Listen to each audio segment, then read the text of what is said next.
Hello everybody, Tyrone TG3 here, Pokemon Horizons, episode 13. This episode is titled A Sudden Picnic.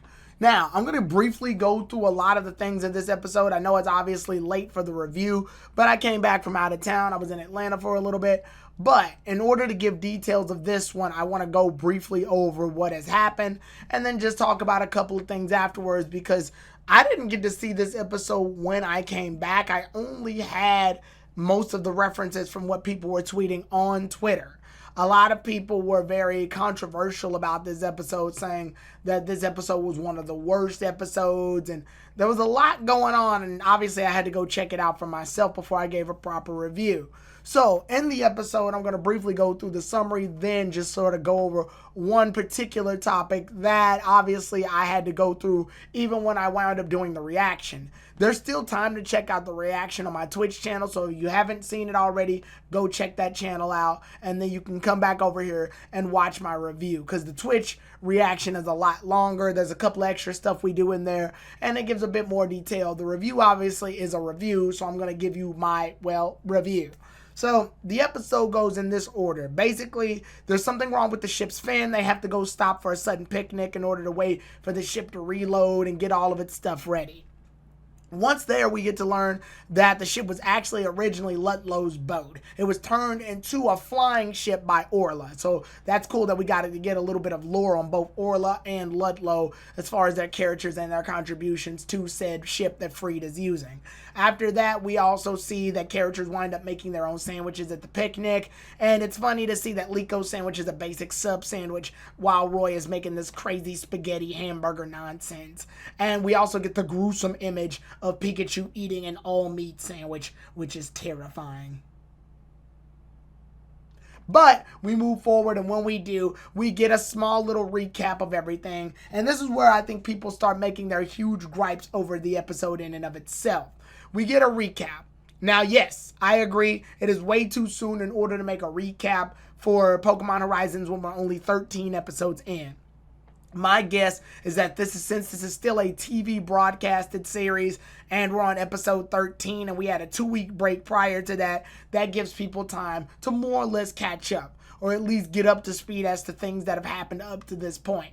Is it necessary? No, but I do understand why it exists. And thankfully, the recap isn't a whole clip show recap where they're basically showing huge chunks of episodes that are stretching out all the way to the 22 to 23 minute time mark.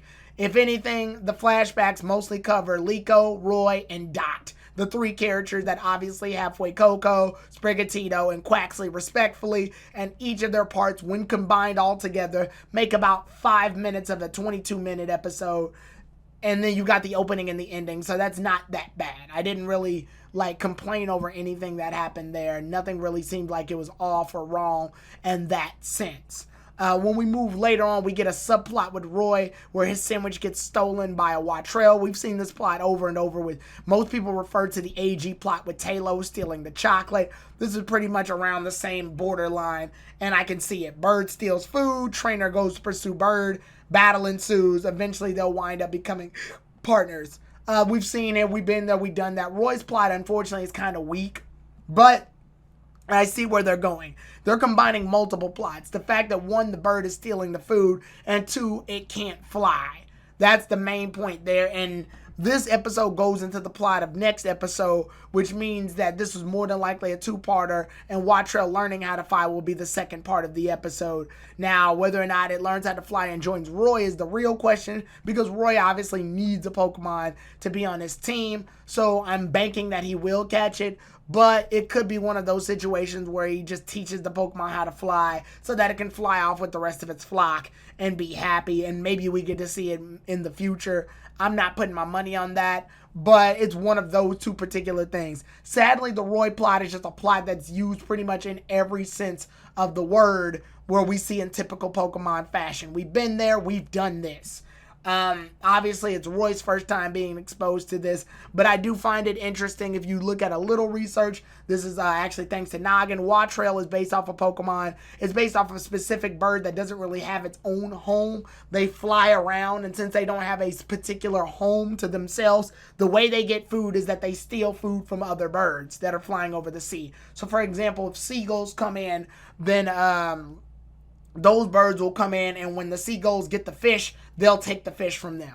So pretty much that's pretty much how they are. They're like the pirates of the sea, which is a lot like what wattrel and kilowattrel are labeled as anyway, and honestly, I think it's pretty cool.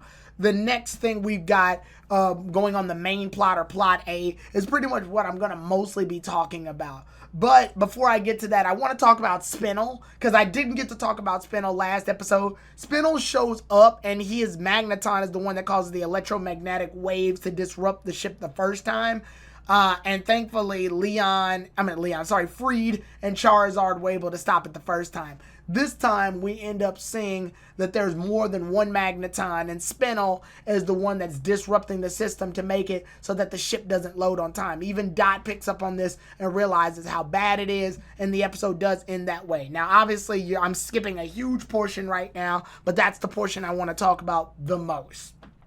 So this portion is Liko's half of the episode. It's the one where she basically makes a sandwich but feels upset that Dot doesn't get to join them. So what she does instead is has Murdoch have a bunch of sandwich ingredients put on the ship so that both Ludlow and Dot can go ahead and make sandwiches and eat them as well. The way Dot presumes this is that at first she thinks this is stupid, but then engages in the activity and winds up taking a picture of herself in the Neato Thing outfit along with Ludlow. When she sends that picture to Liko and the others, it looks good, but Liko then convinces herself that she was able to wear a very convincing costume and take a picture to make her feel better. She's drawing as many unplausible conclusions as there could possibly be, and Murdoch and Freed basically go, let Dot spell it out for her. This joke again. Okay, so out of every episode and Dot's debut, where more or less we know that Dot is Neato Thing, that's about 6 episodes, and in 4 of the 6 episodes we get this running joke where Liko basically has to convince herself that this is everything but Dot being Neato Thing, even if it's painfully obvious. So much to the point where other characters are basically saying, let Dot spell it out for her.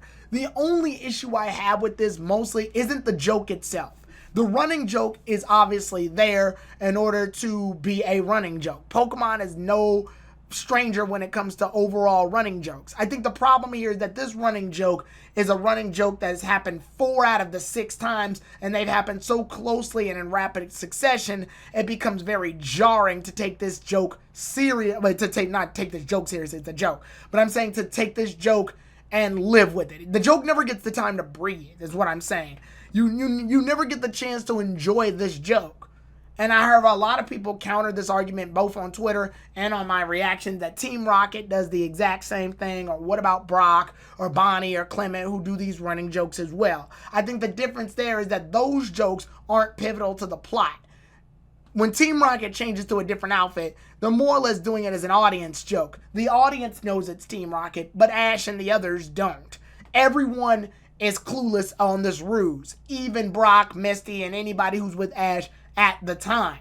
Here's a situation where everybody, with the exception of Roy, I guess, basically knows that Dot is Neato Thing. Roy and Liko are the only ones out of it.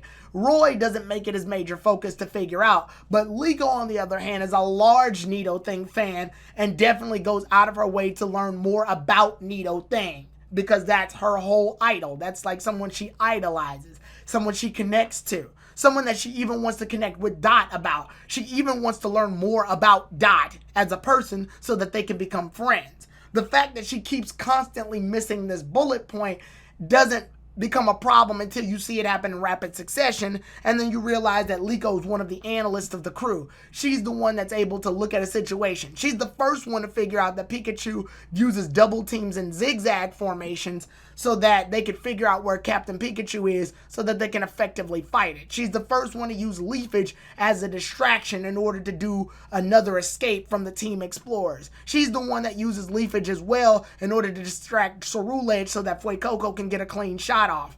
A lot of Liko's moves have been very carefully calculated, or at least to the point where she looks at a situation, learns from it, adapts, and then quickly grows. She's the one that realizes that Molly hasn't gone to a Pokemon Center when they make the stop to go to one. She picks up on these things very quickly, so it's rather jarring for characters to go, let Dot spell it out for her, as if she's incapable of deduction, even though she's used deductive reasoning multiple times. And again, everyone made the statement that, oh, this could be her one thing.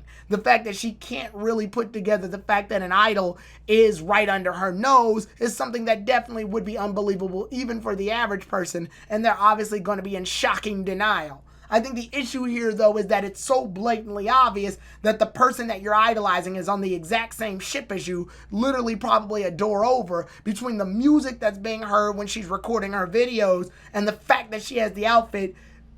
Any other situation that didn't involve Nidothing, Dot, and Liko, with the Liko situation, Liko can put 2 and 2 together. But in this situation, she can't.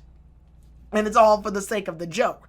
And again, this joke is a joke that can't run on forever. Eventually, Liko's going to have to discover Dot's identity. It's one of those things that has to be done. When I made this criticism, a lot of people even brought up the Mask Royal situation. While the Mask Royals plot was pivotal, but that joke had time to breathe. Mask Royale didn't show up every episode. Mask Royale showed up on a few episodes, left, and then came back, and the mystery was still on who it was. And then when we finally got the reveal, it was in the middle of combat. It was a shocking moment for Ash, but at that point, it didn't have any pivotal standing because Ash had already had a close relationship to Professor Kukui anyway. Here, Liko's trying to figure out who Dot is, and this is a major way to figure out who Dot is finding out that Dot is Nidothing. But unfortunately, the series is never going to connect these two dots together until it's time to finally do it. But that puts the series on a timer. This joke isn't just a joke. It's also a leading point to their interaction, friendship, and development, which means that the more we run this joke, the more weirdly obvious it becomes, but then that means you wear out your chances for Leek to have some level of interaction and believability. Long story short, this shit makes no sense. Liko is slowly trying to learn who Dot is, but the problem is this joke is honestly getting in its way because she has to round herself about to all of these other possibilities, only for her to come to the conclusion that Dot's probably a fake fan, or not a fake fan, but the costume is a fake costume. Oh, the music I'm hearing, I can't be hearing that music, or she must be a fan. Like she's got to blow off all these major possibilities. And this is the same woman that went out of her way to make huge discoveries on the plot between the 6 ancient Pokemon, and well as to try to dig into the discoveries of everything else.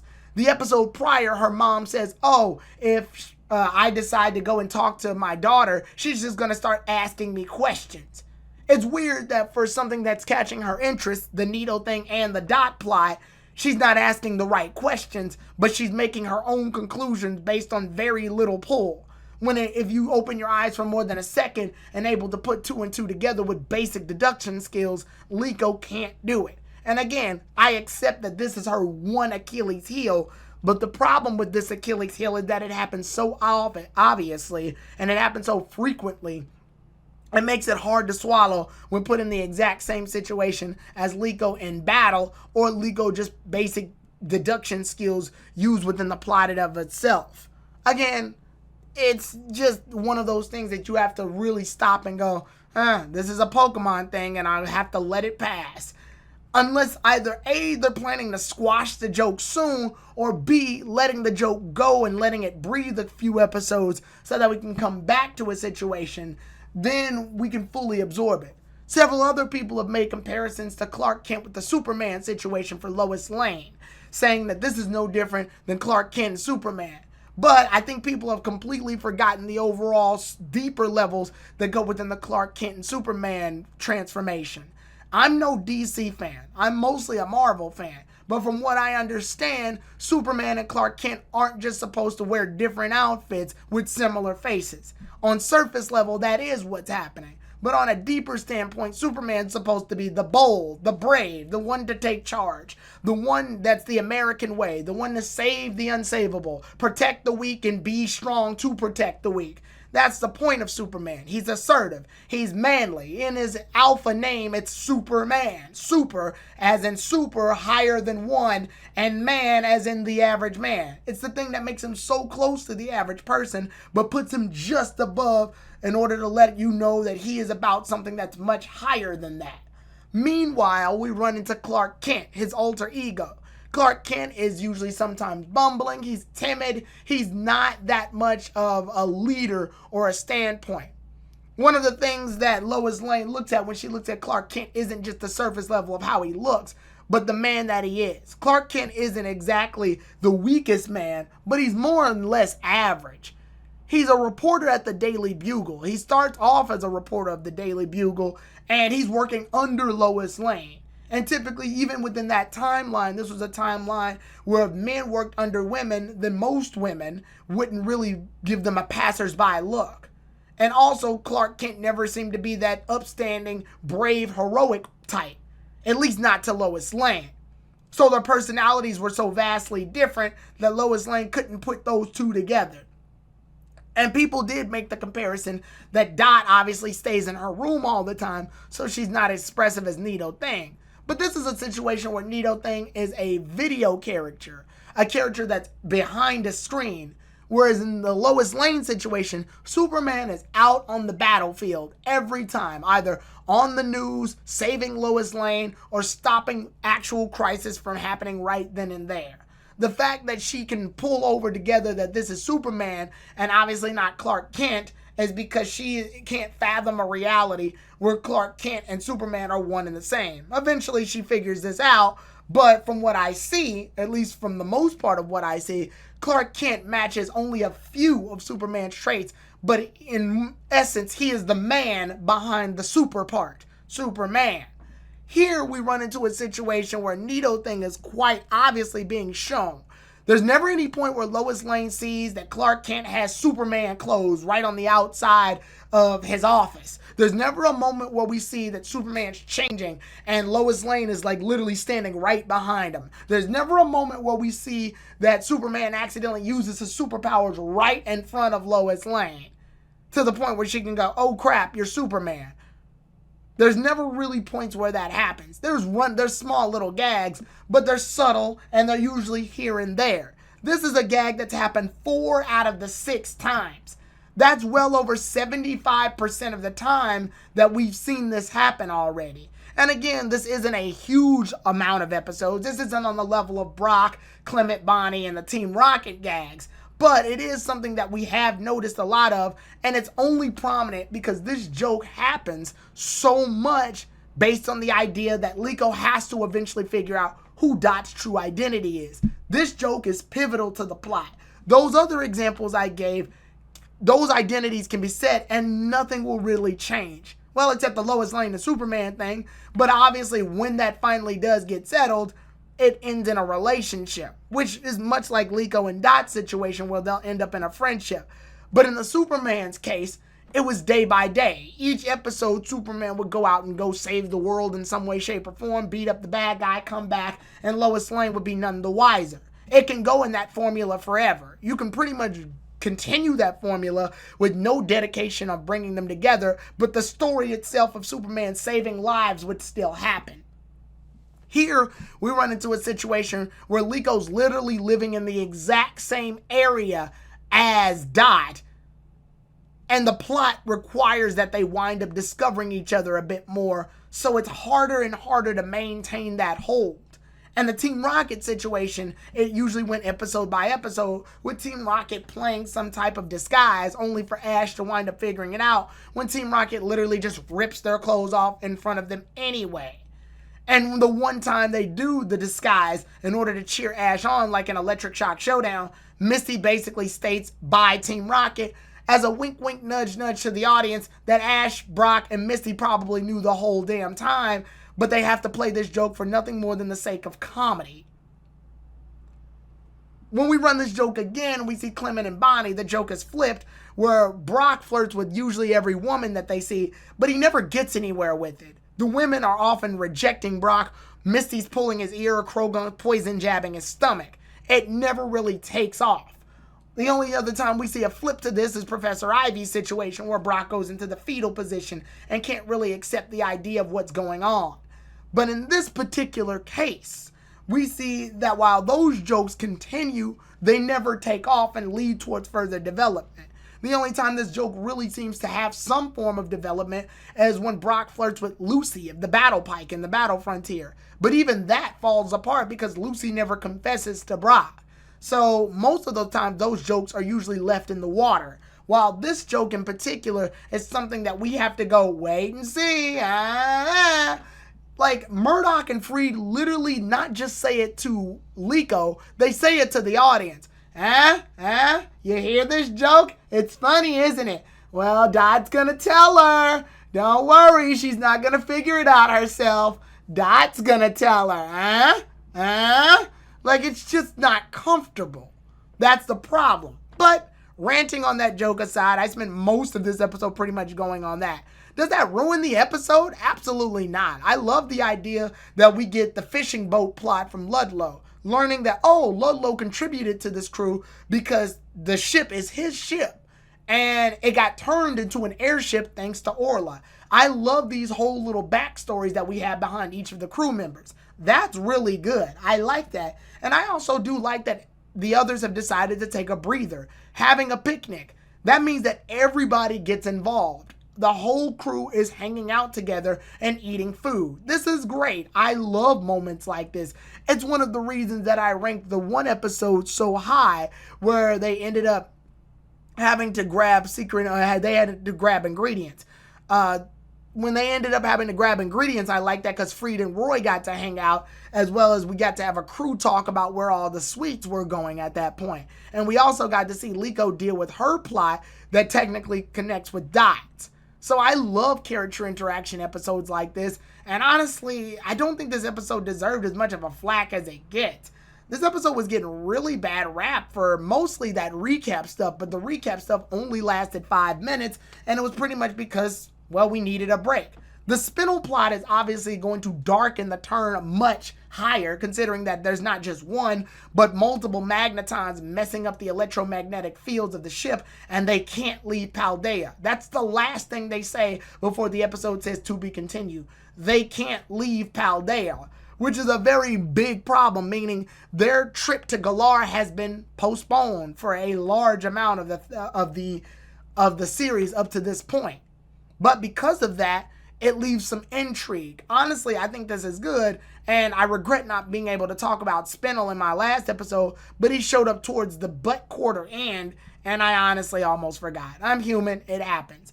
But with that being said, I am looking forward to the next part of the episode, which is Fly Wattrel. So I'll see you all then, everybody. Tyrone, TG3, out. If you want to know where most of my time is spent, head on over to my Twitch channel to watch me stream games on Tuesdays through Thursdays, as well as Saturdays and Sundays. Also, be on the lookout on the PokePod, a podcast stream on my friend KG Prestige's channel, as we discuss the latest Pokemon anime episodes, as well as anime, manga, video games, and other fun topics. That's it. Go do those other things. This video's over.